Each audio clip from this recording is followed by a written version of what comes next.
अथ तृतीयोध्यायः कामनाओं के अनुसार विभिन्न देवताओं की उपासना तथा भगवत भक्ति के प्राधान्य का निरूपण।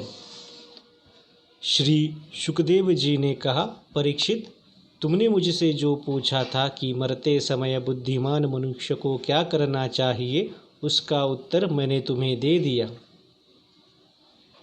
जो ब्रह्म तेज का इच्छुक हो वह बृहस्पति की, जिसे इंद्रियों की विशेष शक्ति की कामना हो वह इंद्र की, और जिसे संतान की लालसा हो वह प्रजापतियों की उपासना करे। जिसे लक्ष्मी चाहिए वह माया देवी की, जिसे तेज चाहिए वह अग्नि की, जिसे धन चाहिए वह वसुओं की, और जिस प्रभावशाली पुरुष को वीरता की चाह हो उसे रुद्रों की उपासना करनी चाहिए। जिसे बहुत अन्न प्राप्त करने की इच्छा हो वह अदिति का, जिसे स्वर्ग की कामना हो वह अदिति के पुत्र देवताओं का, जिसे राज्य की अभिलाषा हो वह विश्वदेवों का, और जो प्रजा को अपने अनुकूल बनाने की इच्छा रखता हो उसे साध्य देवताओं का आराधना करना चाहिए। आयु की इच्छा से अश्विनी कुमारों का, पुष्टि की इच्छा से पृथ्वी का, और प्रतिष्ठा की चाह हो तो लोक माता पृथ्वी और द्यो आकाश का सेवन करना चाहिए। सौंदर्य की चाह से गंधर्वों की, पत्नी की प्राप्ति के लिए उर्वशी अप्सरा की, और सबका स्वामी बनने के लिए ब्रह्मा की आराधना करनी चाहिए। जिसे यश की इच्छा हो वह यज्ञ पुरुष की, जिसे खजाने की लालसा हो वह वरुण की, विद्या प्राप्त करने की आकांक्षा हो तो भगवान शंकर की, और पति पत्नी में परस्पर प्रेम बनाए रखने के लिए पार्वती जी की उपासना करनी चाहिए। धर्म उपार्जन करने के लिए विष्णु भगवान की, वंश परंपरा की रक्षा के लिए पितरों की, बाधाओं से बचने के लिए यक्षों की, और बलवान होने के लिए मरुद्गणों की आराधना करनी चाहिए। राज्य के लिए मनवंतरों के अधिपति देवों को, अभिचार के लिए निवृत्ति को, भोगों के लिए चंद्रमा को, और निष्कामता प्राप्त करने के लिए परम पुरुष नारायण को भजना चाहिए। और जो बुद्धिमान पुरुष है वह चाहे निष्काम हो, समस्त कामनाओं से युक्त हो अथवा मोक्ष चाहता हो, उसे तो तीव्र भक्ति योग के द्वारा केवल पुरुषोत्तम भगवान की ही आराधना करनी चाहिए। जितने भी उपासक हैं उनका सबसे बड़ा हित इसी में है कि वे भगवान के प्रेमी भक्तों का संग करके भगवान में अविचल प्रेम प्राप्त कर लें। ऐसे पुरुषों के सत्संग में जो भगवान की लीला कथाएं होती है उनसे उस दुर्लभ ज्ञान की प्राप्ति होती है जिससे संसार सागर की त्रिगुणमयी तरंगमालाओं के थपेड़े शांत हो जाते हैं। हृदय शुद्ध होकर आनंद का अनुभव होने लगता है। इंद्रियों के विषयों में आसक्ति नहीं रहती। कैवल्य मोक्ष का सर्वसम्मत मार्ग भक्ति योग प्राप्त हो जाता है। भगवान की ऐसी रसमयी कथाओं का चस्का लग जाने पर भला कौन ऐसा है जो उनमें प्रेम न करे। शौनक जी ने कहा, सूत जी, राजा परीक्षित ने शुकदेव जी की यह बात सुनकर उनसे और क्या पूछा। वे तो सर्वज्ञ होने के साथ ही साथ मधुर वर्णन करने में भी बड़े निपुण थे।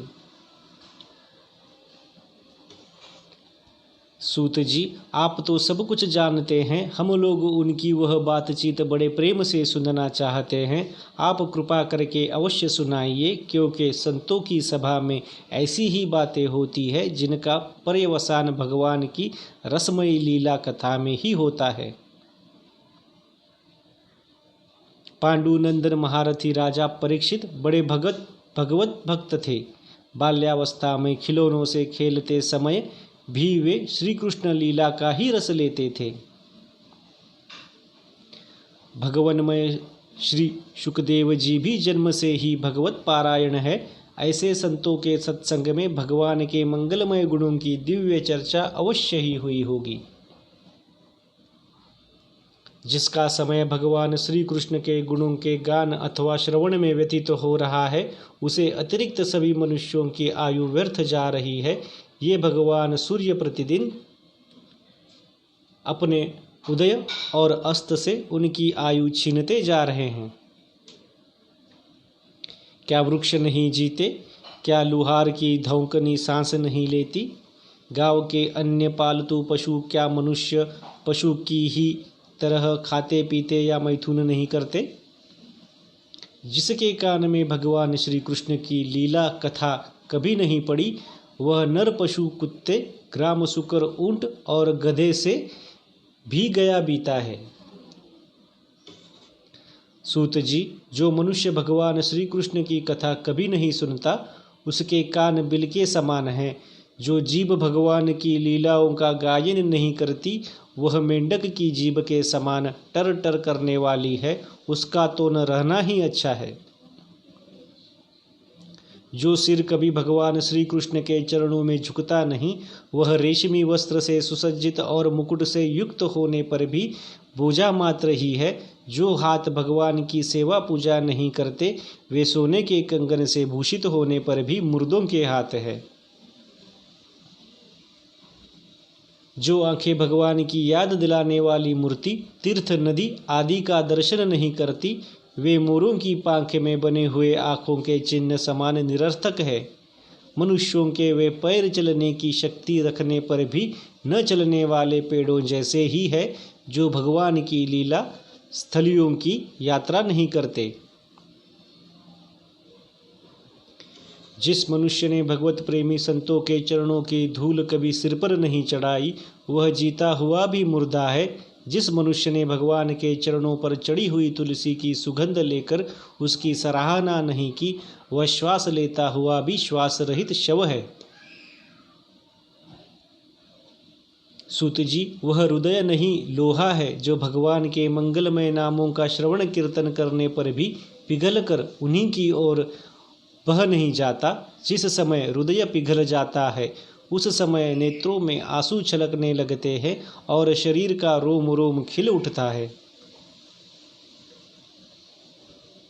प्रिय सूत जी, आपकी वाणी हमारे हृदय को मधुरता से भर देती है। इसलिए भगवान के परम भक्त आत्मविद्या विशारद श्री सुखदेव जी ने परीक्षित के सुंदर प्रश्न करने पर जो कुछ कहा, वह संवाद आप कृपा करके हम लोगों को सुनाइए। इति श्रीमद्भागवते महापुराणे पारमहंस्या संहिताया द्वितीय स्कंधे तृतीयोऽध्यायः।